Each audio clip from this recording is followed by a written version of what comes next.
अस्सलाम वालेकुम वरहमतुल्लाहि वबरकातुहू। इब्राहिम अलैहिस्सलाम अल्लाह के बहुत ही खास नबी थे जिन पर बहुत सारी आजमाइशें आईं। इब्राहिम अलैहिस्सलाम इराक के बाबुल शहर में पैदा हुए। इब्राहिम अलैहिस्सलाम के बाप बुतों को तराश कर बेचते थे और खुद भी बुतों की इबादत करते थे। इब्राहिम अलैहिस्सलाम ने अपने बाप और अपनी कौम से फरमाया, तुम किसकी इबादत करते हो? वह कहने लगे, बुतों की। इब्राहिम अलैहिस्सलाम ने फरमाया, जब तुम बुतों को पुकारते हो तो क्या वह सुनते भी हैं या नहीं? वह तुम्हें कोई नफा और नुकसान भी पहुंचा सकते हैं। तो लोगों ने कहा, यह हम कुछ नहीं जानते, हमने तो अपने बाप दादाओं को इसी तरह करते पाया है।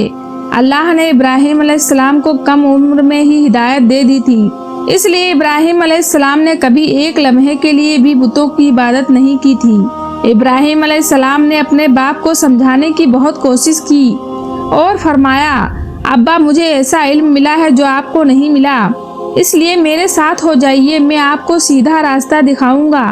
अब्बा, शैतान की इबादत ना कीजिए, बेशक शैतान अल्लाह का नाफरमान है।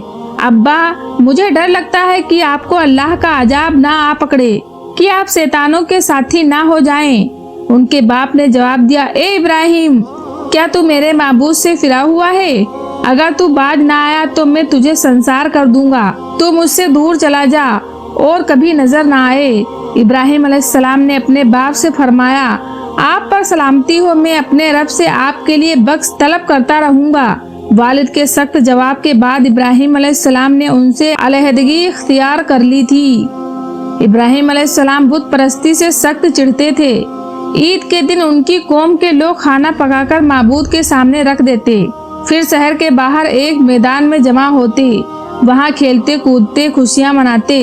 शाम को घरों की तरफ आते, सुबह बुतों के पास जो खाना रख गए थे उसको उठाते और तबर्रुक समझकर खा जाते। इस दफा जब ईद का दिन आया तो सब तैयार हो गए, पर इब्राहिम अलैहिस्सलाम तैयार नहीं हुए। वह लोग जाने से पहले इब्राहिम अलैहिस्सलाम के पास आए और पूछा, क्या आप हमारे साथ नहीं जाएंगे? इब्राहिम अलैहिस्सलाम ने आसमान की तरफ निगाह की और फरमाया, मैं बीमार हूँ। वह लोग इब्राहिम अलैहिस्सलाम को छोड़कर चले गए। फिर इब्राहिम अलैहिस्सलाम उन बुतों के पास गए, देखा कि उनके सामने खाना पड़ा है और उन बुतों ने उस खाने को छुआ तक न था। इब्राहिम अलैहिस्सलाम ने उन्हें मुखातिब करते हुए कहा, यह इतना खाना तुम्हारे सामने पड़ा है, तुम इसको खाते क्यों नहीं? तुम्हें क्या हो गया है कि बात तक नहीं करते? फिर पूरी ताकत से कुल्हाड़ी से सारे बुतों को तोड़ दिया, लेकिन बड़े बुत को छोड़ दिया। तमाम छोटे बुतों को तोड़कर कुल्हाड़ी बुत के कंधे पर रख दिया। लोग जब वापस लौटे तो हैरान रह गए कि यह कैसे हो गया। कौम को लोगों ने मशवरा किया कि सबको जमा करो और इब्राहिम अलैहिस्सलाम को बुलाओ और उसे सजा दो। सब जमा हो गए और इब्राहिम अलैहिस्सलाम से बोला गया, ए इब्राहिम, हमारे बुतों के साथ यह हरकत तुमने की है? इब्राहिम अलैहिस्सलाम ने जवाब दिया, यह काम तो इस बड़े बुत का है, मुझसे क्यों पूछते हो? तुम अपने माबूद से क्यों नहीं पूछ लेते कि उनके टुकड़े टुकड़े किसने उड़ाए हैं? इब्राहिम अलैहिस्सलाम की यह बात सुनकर वह सब सोच में पड़ गए। फिर कहा, ए इब्राहिम, क्या तुम्हें इल्म नहीं कि यह बोल नहीं सकते? अब इब्राहिम अलैहिस्सलाम ने फरमाया, तुम अल्लाह के सिवा उनकी इबादत क्यों करते हो जो तुम्हें कुछ भी नफा या नुकसान ना दे सके? ताज्जुब है तुम पर और उन पर भी जिनको तुम अल्लाह के सिवा पुकारते हो। तुम उनकी पूजा करते हो जिनको तुम खुद अपने हाथों से तराशते हो। क्या तुम में बिल्कुल भी अकल नहीं? लेकिन सब कुछ समझाने के बाद भी वह लोग अपने अपने कुफ्र पर डटे रहे और इब्राहिम अलैहिस्सलाम को सजा देने का फैसला कर लिया। फिर उन लोगों ने एक मैदान में कई दिन तक खूब सारी लकड़ियां जमा की और उसमें आग लगा दी। जब आग खूब भड़क उठी तो उन्होंने इब्राहिम अलैहिस्सलाम को रस्सियों से बांधकर उस आग में डाल दिया। उस वक्त इब्राहिम अलैहिस्सलाम ने यह दुआ पढ़ी, हस्बुनल्लाह व निअमल वकील, मेरे लिए अल्लाह काफी है और वही बेहतरीन कारसाज है। अल्लाह ने आग से फरमाया, ए आग, इब्राहिम पर ठंडी हो जा और सलामती वाली हो जा। चनांचे जब इब्राहिम अलैहिस्सलाम को आग में डाला गया तो वह ठंडी हो गई। आग भी अल्लाह के हुक्म के बगैर नहीं जला सकती, इसलिए क्योंकि यह भी अल्लाह की मखलूक है और इसकी कुदरत भी अल्लाह के पास है। इसलिए जब आग को अल्लाह की तरफ से ठंडा होने का हुक्म हुआ तो वह ठंडी हो गई। आग ने ना इब्राहिम अलैहिस्सलाम के कपड़े जलाए, न जिस्म के किसी हिस्से को नुकसान पहुंचाया। सिर्फ वो रस्सियां जलाई जिनसे आग को बांधा गया था। लोग आग के आसपास इब्राहिम अलैहिस्सलाम को जलता हुआ देखने के लिए खड़े थे, लेकिन वह यह देखकर हैरान रह गए कि इब्राहिम अलैहिस्सलाम बड़े नाज से आग के दरमियान बैठे हैं। लोग इस मौजूदे को देखकर हैरत ज़दा थे। फिर इब्राहिम अलैहिस्सलाम आग से निकले। इतना बड़ा मौजूदा देखने के बाद भी लूत अलैहिस्सलाम के सिवा कोई ईमान नहीं लाया। पूरे बाबुल शहर के लोग कुफ्र ही पर डटे रहे। इब्राहिम अलैहिस्सलाम ने उनका यह रवैया देखकर नाउम्मीद हो गए कि यह कौन सा मौजूदा देखना चाहते हैं। उस वक्त बाबुल पर नमरूद नामी बादशाह की हुकूमत थी। जब उसके पास इस मौजूदे की खबर पहुंची तो उसने अपने दरबार में इब्राहिम अलैहिस्सलाम को पेश करने का हुक्म दिया। उसने इब्राहिम अलैहिस्सलाम से उनके रब के बारे में पूछा। इब्राहिम अलैहिस्सलाम ने जवाब दिया, मेरा रब वो है जो जिंदा करता है और मारता है।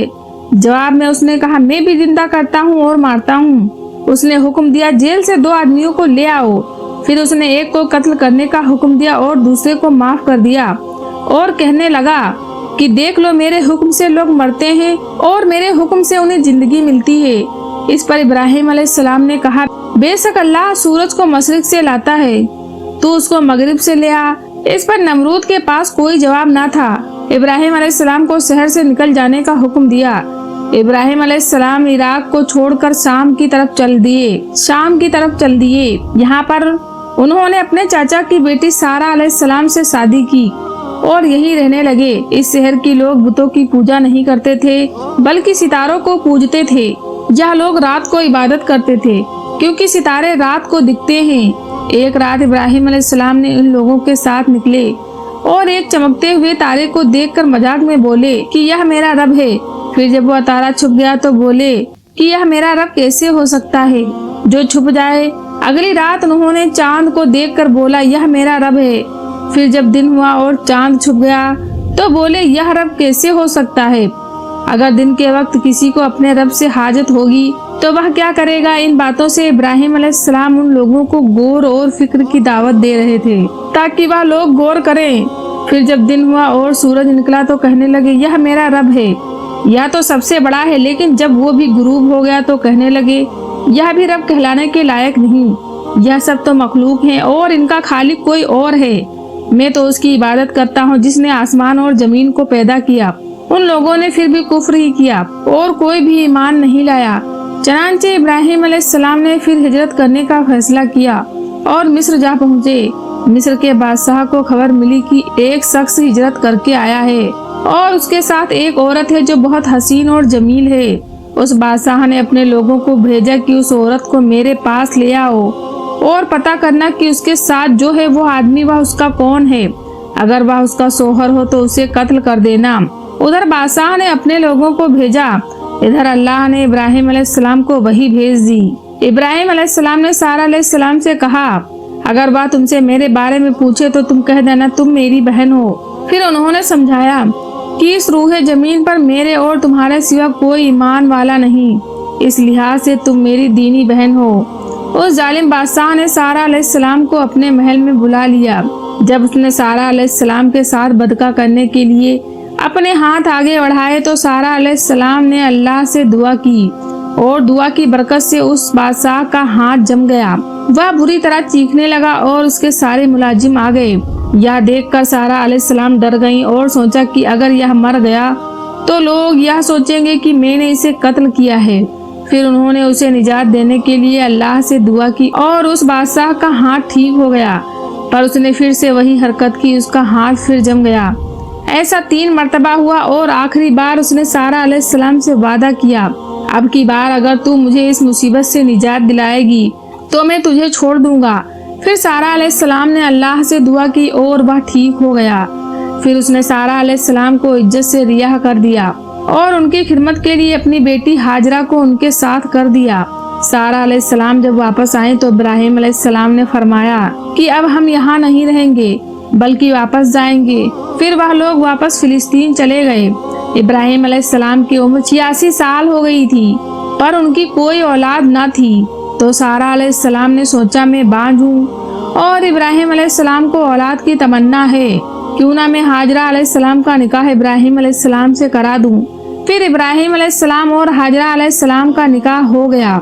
اللہ نے ابراہیم علیہ السلام کی اولاد کی دعا قبول کری اور بیٹے اسماعیل علیہ السلام سے نوازا۔ پھر اللہ کا حکم ہوا کہ اپنی بیوی ہاجرہ علیہ السلام اور بیٹے اسماعیل علیہ السلام کو لے کر مکہ روانہ ہو۔ اس وقت مکہ ایک بالکل بنجر جگہ تھی۔ یہاں پر ابراہیم علیہ السلام اپنی بیوی بچے کو چھوڑ کر جانے لگے تو ہاجرہ علیہ السلام کو بہت ہی حیرانی ہوئی اور وہ اپنے شوہر سے پوچھنے لگی، اے ابراہیم، ہمیں کہاں چھوڑے جا رہے ہو؟ یہاں نہ پانی ہے، نہ کوئی خوراک ہے، نہ ہی کوئی انسان ہے۔ ابراہیم علیہ السلام نے کوئی جواب نہیں دیا اور چلتے رہے۔ ہاجرہ علیہ السلام ان کے پیچھے پیچھے چلتی رہیں اور سوال کرتی رہیں کہ ہمیں کس کے حوالے کر کے جا رہے ہو؟ یہ تو بالکل بے آباد جگہ ہے۔ ابراہیم علیہ السلام نے پھر بھی کوئی جواب نہیں دیا۔ آخر ہاجرہ علیہ السلام نے ان سے پوچھا، کیا آپ کو اللہ نے اس کام کا حکم دیا ہے؟ تو ابراہیم علیہ السلام نے فرمایا، ہاں۔ تب سیدہ ہاجرہ مطمئن ہو گئی اور بولی، اگر یہ بات ہے تو اللہ ہمیں بالکل ضائع نہیں ہونے دے گا۔ خوراک اور پانی چند دن میں ختم ہو گیا، پانی کا ایک بھی قطرہ نہ بچا۔ خوراک نہ ملنے کی وجہ سے ماں کا دودھ بھی خشک ہو گیا۔ اب بچہ بھوک سے بلکنے لگا۔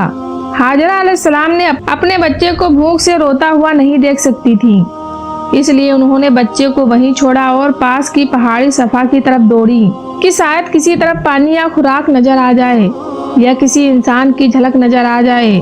جب کچھ نظر نہ آیا تو نصیب کی طرف پہنچی، پر جب انہیں بچہ نظر آنا بند ہو گیا تو تیزی سے مروہ کی پہاڑی کی طرف دوڑی۔ وہاں بھی کچھ نظر نہ آیا۔ خیال آیا کہ پھر سے کوشش کرنی چاہیے۔ اس طرح انہوں نے صفا اور مروہ کے درمیان 7 چکر لگائے۔ اللہ کو ہاجرہ علیہ السلام کی یہ ادا بہت پسند آئی اور اللہ نے ہاجرہ علیہ السلام کی اس سنت کو برقرار رکھنے کے لیے اسے حج کا حصہ بنا دیا۔ یہی وجہ ہے کہ مسلمان حج اور عمرے کے وقت صفا اور مروہ کے درمیان سعی کرتے ہیں۔ جب وہ آخری مرتبہ مروہ پر پہنچی تب انہیں ایک آواز سنائی دی جو اسماعیل علیہ السلام کے قریب سے آ رہی تھی۔ وہ جلدی سے اپنے بچے کے پاس پہنچی تو دیکھا کہ اسماعیل علیہ السلام کے قدموں کے نیچے سے پانی پھوٹ رہا ہے۔ اللہ نے جبرائیل علیہ السلام کو ہاجرہ علیہ السلام کی مدد کے لیے بھیجا۔ انہوں نے جمجم والی جگہ پر اپنا پر مارا تو اسماعیل علیہ السلام کے قدموں کے پاس سے جمجم کا عظیم چشمہ جاری ہو گیا۔ اللہ نے اپنے ان بندوں کے لیے زمین پھاڑ کر ایک چشمہ نکالا، یہی آب جمجم کا آغاز تھا۔ ہاجرہ علیہ السلام پانی کو حیرانی اور خوشی سے دیکھ رہی تھی۔ جب انہوں نے دیکھا کہ پانی چاروں طرف بہ رہا ہے تو انہوں نے زمین کو کھودنا شروع کر دیا تاکہ پانی ادھر ادھر نہ بہ جائے۔ پھر انہوں نے اس گڈھے کے چاروں طرف پتھر رکھ دیے اور بولی، جم جم، یعنی رک جا۔ نبی صلی اللہ تعالی علیہ وسلم کا فرمان ہے، اللہ اسماعیل علیہ السلام کی والدہ پر رحم فرمائے۔ اگر وہ جلد بازی سے کام نہ لیتی تو جمجم ایک بہنے والا چشمہ ہوتا۔ ہاجرہ علیہ السلام نے اسماعیل علیہ السلام کو پانی پلایا اور خود بھی پیا۔ بس یہی آب جمجم ان کو کھانے اور پینے کا کام دیتا تھا۔ کچھ ہی دنوں میں ہجرت کرنے والا ایک قبیلہ پانی کی تلاش میں پہنچا۔ انہوں نے ہاجرہ علیہ السلام سے وہاں پڑاؤ ڈالنے کی اجازت مانگی۔ ہاجرہ علیہ السلام نے فرمایا، ٹھیک ہے، لیکن آپ کو اس کی اجرت ادا کرنی ہوگی۔ قبیلے کے لیے یہ سستا سودا تھا۔ انہوں نے فوراً حامی بھر لی۔ اس طرح وہاں رہائش شروع ہو گئی اور اسماعیل علیہ السلام وہاں پرورش پاتے رہے۔ اس قبیلے کی مکہ میں رہائش ابراہیم علیہ السلام کی دعا کا نتیجہ تھی۔ جب ابراہیم علیہ السلام نے اپنی بیوی اور بچے کو بنجر جگہ پر چھوڑا تھا تو اللہ سے یہ دعا مانگی تھی، اے ہمارے پروردگار، میں نے اپنی کچھ اولاد اس بے آباد جنگل میں تیرے گھر کے پاس بسائی ہے، اس لیے کہ وہ نماز قائم کرے۔ بس تو کچھ لوگوں کے دلوں کو ان کی طرف مائل کر دینا اور انہیں پھلوں کی ریزیاں عطا فرما تاکہ یہ شکر گزاری کریں۔ دن گزرتے رہے اور اسماعیل علیہ السلام مکہ میں بڑے ہوتے رہے۔ ابراہیم علیہ السلام ہر سال 1-2 بار اپنے گھرانے کی دیکھ بھال کے لیے چکر لگاتے تھے۔ جب اسماعیل علیہ السلام نے ہوش سنبھالا تو ایک بار پھر آزمائش کا وقت آ گیا۔ ابراہیم علیہ السلام نے خواب دیکھا کہ وہ اسماعیل علیہ السلام کو ذبح کر رہے ہیں۔ ان کی نیند کھل گئی۔ ابراہیم علیہ السلام جانتے تھے کہ انبیاء کے خواب اللہ کی طرف سے وحی ہوتے ہیں، لہٰذا انہوں نے اس خواب کے مطابق عمل کرنے کا ارادہ کر لیا۔ ابراہیم علیہ السلام نے اسماعیل علیہ السلام سے فرمایا، اے میرے بیٹے، میں نے خواب میں دیکھا ہے کہ میں تمہیں ذبح کر رہا ہوں، اب تم بتاؤ کہ تمہاری کیا رائے ہے؟ اسماعیل علیہ السلام نے فرمایا، اے ابا جان، آپ کو جو حکم ملا ہے اس کو کر گزریے۔ इंशाअल्लाह आप मुझे सब्र करने वालों में पाएंगे। बाप बेटे दोनों अल्लाह का हुक्म पूरा करने के लिए पेश हो गए। इस्माइल अलैहिस्सलाम ने अपने वालिद से फरमाया, जब आप मुझे ज़िबह करने लगे तो मेरी पेशानी जमीन पे रख देना ताकि आपको मेरा चेहरा नजर ना आए और कहीं आपके हाथ ना रुक जाएं। इब्राहिम अलैहिस्सलाम ने ऐसा ही किया और आंखों पर पट्टी बांध ली। अब उन्होंने छुरी पकड़कर गर्दन पर चला दी, लेकिन छुरी ने गर्दन ना काटी। इब्राहिम अलैहिस्सलाम ने जोर लगाया तो उन्हें एक दुम्बे की आवाज आई। इब्राहिम अलैहिस्सलाम ने हैरान होकर पट्टी खोली तो देखा एक दुम्बा कटा हुआ पड़ा था और इस्माइल अलैहिस्सलाम दूर खड़े मुस्कुरा रहे हैं। अल्लाह ने इब्राहिम अलैहिस्सलाम को आजमाया और इब्राहिम अलैहिस्सलाम अल्लाह ने एक हुक्म पे अपने इकलौते बेटे को कुर्बान करने के लिए राजी हो गए, और वह भी वो बेटा जो उन्हें 86 साल की उम्र में पूरी जिंदगी बे औलाद रहने के बाद मिला। अल्लाह जालिम बादशाह नहीं, अल्लाह इब्राहिम अलैहिस्सलाम से उनके बेटों को नहीं छीना, बल्कि जिब्राइल अलैहिस्सलाम को भेजकर इस्माइल अलैहिस्सलाम की जगह जन्नत का एक खूबसूरत दुम्बा कुर्बान कर दिया। इसके बाद अल्लाह ने दुनिया भर में इब्राहिम अलैहिस्सलाम की इस सुन्नत को जिंदा रखा, और आज भी दुनिया भर में मुसलमान हज के मौके पर कुर्बानी करते हैं ताकि अल्लाह की राह में इब्राहिम अलैहिस्सलाम की तरह कुर्बानी करने का जज्बा पैदा हो। एक इकलौते बेटे की कुर्बानी के लिए तैयार हो जाने के सिलसिले में सारा अलैहिस्सलाम की अजमत और नेकी के बदले अल्लाह ने उन्हें एक और बेटे इसहाक अलैहिस्सलाम की खुशखबरी दी। इब्राहिम अलैहिस्सलाम तब 120 साल के थे और सारा अलैहिस्सलाम 90 साल की थी। दोनों पर बुढ़ापा तारी हो चुका था। अल्लाह ने यह खबर सुनाने के लिए फरिश्ते भेजे। फरिश्तों ने इब्राहिम अलैहिस्सलाम को सलाम किया और बेटे इसहाक अलैहिस्सलाम की खुशखबरी दी। यह सुनकर सारा अलैहिस्सलाम बहुत हैरान हुई, कहने लगी, क्या मैं बच्चा जनूंगी? हालांकि मैं बाज हूँ और मेरे खामन बूढ़े हो चुके हैं। यह तो हैरत की बात है। इस पर फरिश्तों ने कहा, अल्लाह के फैसले पर ताज्जुब ना कीजिए, यह तो अल्लाह की आप पर रहमत है, बेशक वह काबिले तारीफ है। इब्राहिम अलैहिस्सलाम इस्माइल अलैहिस्सलाम से मिलने मक्का आते रहते थे। एक मर्तबा उन्होंने फरमाया, ए मेरे बेटे, अल्लाह ताला ने मुझे हुक्म दिया है कि इस मुकाम पर अल्लाह का घर तामीर करना होगा। इस्माइल अलैहिस्सलाम ने फरमाया, मैं हाजिर हूँ। फिर इब्राहिम अलैहिस्सलाम और इस्माइल अलैहिस्सलाम ने मिलकर काबे की तामीर की। जब वह बैतुल्लाह की बुनियाद को बुलंद कर रहे थे तो दुआ मांग रहे थे कि ए हमारे रब, हमारी मेहनतों को कबूल फरमा, दुआ को सुनने वाला, जानने वाला, और हमें अपना फरमा बरदार बना। हमारी औलाद में से एक फरमा बरदार गिरोह बना और हमें इबादत का तरीका सिखा और हम पर रुजू फरमा, क्योंकि तू ही तौबा कबूल करने वाला है और रहम फरमाने वाला है। ए हमारे रब, इन पर इन्हीं लोगों में से एक रसूल भेज जो इन पर तेरी आयत की तिलावत करे और तेरी किताब और तेरी हिकमत सिखाएं और इन्हें पाक करें। यकीनन तू गालिब और हिकमत वाला है।